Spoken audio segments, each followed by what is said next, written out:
মালদার সুজাপুরে ওয়ার্কার সংশোধনী বিল প্রত্যাহারের দাবিতে প্রকাশ্য প্রতিবাদ সভায় উপস্থিত হলেন রাজ্যের মন্ত্রী সিদ্দিকুল্লাহ চৌধুরী। বুধবার বিকাল 4টে নাগাদ মালদা জেলা জমিয়ত উলামায়ে হিন্দের ডাকে ওয়ার্কার সংশোধনী বিল প্রত্যাহারের দাবিতে প্রকাশ্য প্রতিবাদ সভা অনুষ্ঠিত হল। সুজাপুরে বুধবার বিকালে এদিন উপস্থিত ছিলেন পশ্চিমবঙ্গ সরকারের জনশিক্ষা প্রসার ও গ্রন্থাগার পরিষেবা বিভাগের মন্ত্রী সিদ্দিকুল্লাহ চৌধুরী। সঙ্গে উপস্থিত ছিলেন মালদা জেলা জমিয়ত উলামায়ে হিন্দের জেলা সভাপতি নজরুল ইসলাম সহ বিশিষ্ট ব্যক্তিবর্গ। এই সংসার দেখবে কে? স্বামী স্ত্রীর মধ্যে বিচ্ছেদ তৈরি করার জন্য এই রকম বিষ তারা ছড়াচ্ছে। মুসলমান সমাজ উত্তর দিয়েছে যে কোরআন হাদিস মানছি, কোরআন হাদিস মেনে বিয়ে শাদী তালাক হবে, তোমাদের কথা মানব। এই ওয়াকফ এটা শরীয়ত সম্মত, আল্লাহ এবং তার প্রিয় নবীর আইন। উনি জানেন না, লেখাপড়া শিখেননি, ওদের লেখাপড়ার সাথে সাথ নেই। এত সহজে হবে না। ইট মারলে পাটকেল খেতে হবে, কথা সোজা করে আপনাদেরকে মাথায় রাখতে হবে।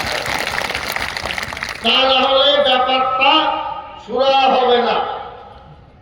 লড়াই কিন্তু একটা হবে, যা পরিস্থিতি দেখতে পাচ্ছি এটা হবে। আমার নিজের জীবন, নিজের আত্মীয়, তার থেকে আল্লাহর মসজিদ আমার কাছে প্রিয়। আপনার ঈদগাহ, আপনার কবরস্থান, আপনার আমাদের কাছে সবার কাছে প্রিয়। মুসলমানের অস্তিত্বটা কেড়ে নিতে চাচ্ছে, মাদ্রাসাগুলো বন্ধ করতে চাইছে। এই মাদ্রাসায় সন্ত্রাস নেই, তারা ভূত দেখছে, কোন প্রমাণ করতে পারেনি। গদি আর মিথ্যা মিডিয়া দিয়ে অবস্থা তারা ঘোরালো করছে। তাই বলে আমরা দিশেহারা হব, দায়িত্ব পালন করব। আজকে এই সভায় যারা আসেননি, মিডিয়াতে শুনছেন, দেখছেন, সজাগ এবং সতর্ক হবে। রমজান মাস প্রায় আগত। মার্চ মাসের 1 তারিখের সম্ভাবনা খুব বেশি। 27-এর পরে যদি পাশ হয় কর্মকর্মী, রোজার মাস হলেও মসজিদ রক্ষার জন্য কোরবানি দিতে হবে। হাত তুলে বলুন, সেটা কিভাবে হবে? একা একা ঠিক করবেন না। রাস্তা অবরোধ হবে কি হবে না, একা ঠিক করবেন না, ভরসা রাখবেন আমাদের। এবং কোন সরকারি আমলা ওই কবরস্থান, ঈদগাহ, মাদ্রাসা, খানকা যদি ফিতে নিয়ে মাপতে দেখতে আসে, একটু রাঙা চোখ তাদের দেখাবে। বুঝতে পারলেন না? আমি ঢিল পাটকেল মারতে বলছি না। 5 জন যুবক দাঁড়িয়ে বলবেন, এটা আমার বাপ দাদা শুয়ে আছে, আজকে যা এসেছেন এই রাস্তা দিয়ে দ্বিতীয়বার হাঁটবে, এগুলো বলতে হবে।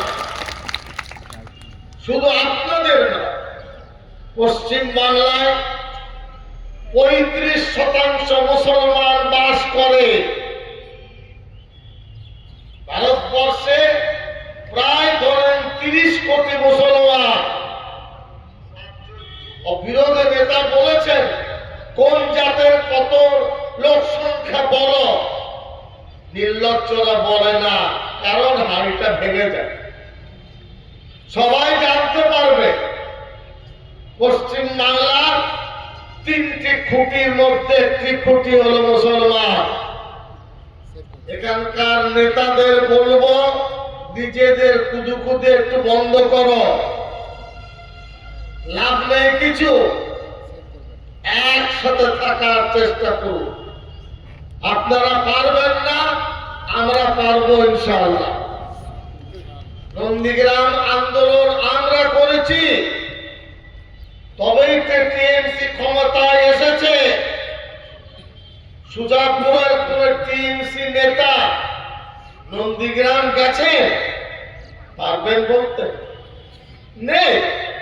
এবং এখানকার আলেম মাদ্রাসার ছেলে তারা 4 আনা 8 আনা করে আমাদের সাহায্য দিয়েছে, আমরা সফল হয়েছি। সিপিএম এর মতন পুরা শক্ত সংগঠন ওই পাশের পাতার মতন ঝরে গেছে। নিজের জায়গায় শক্ত থাকুন। সরকার তার দায়িত্ব পালন করবে, কিন্তু ওয়াকফ বিল নিয়ে কোন আপোষ আমরা মানব না ইনশাআল্লাহ। এই মনোবল তৈরি করার জন্য আপনাদের আমরা দেখেছি। জুমার দিনে আলোচনা করবেন, ক্লাবের ছেলে তোমরা কি করতে আছো? ফিস্টি করবে, ক্যারাম খেলবে, কাবাডি খেলবে, ফুটবল খেলবে, আর তোমার বাপ মায়ের কবরস্থানটা দখল হবে। তোমাদের চোখ খুলে না? কি করার জন্য তোমরা আছো? কোন দিন দেখার জন্য আছো? আলেমরা তো চেষ্টা করছেন, তারা করবেন। ইসলাম ধর্মের মতন শান্তির ধর্ম নেই, এবং ওই কথা আমি এখানে দাঁড়িয়ে বলছি। আমাদেরকে উস্কিয়ে ভোট, হিন্দু ভোট পাবে, এই একটা তাদের মগজ তৈরি হয়েছে।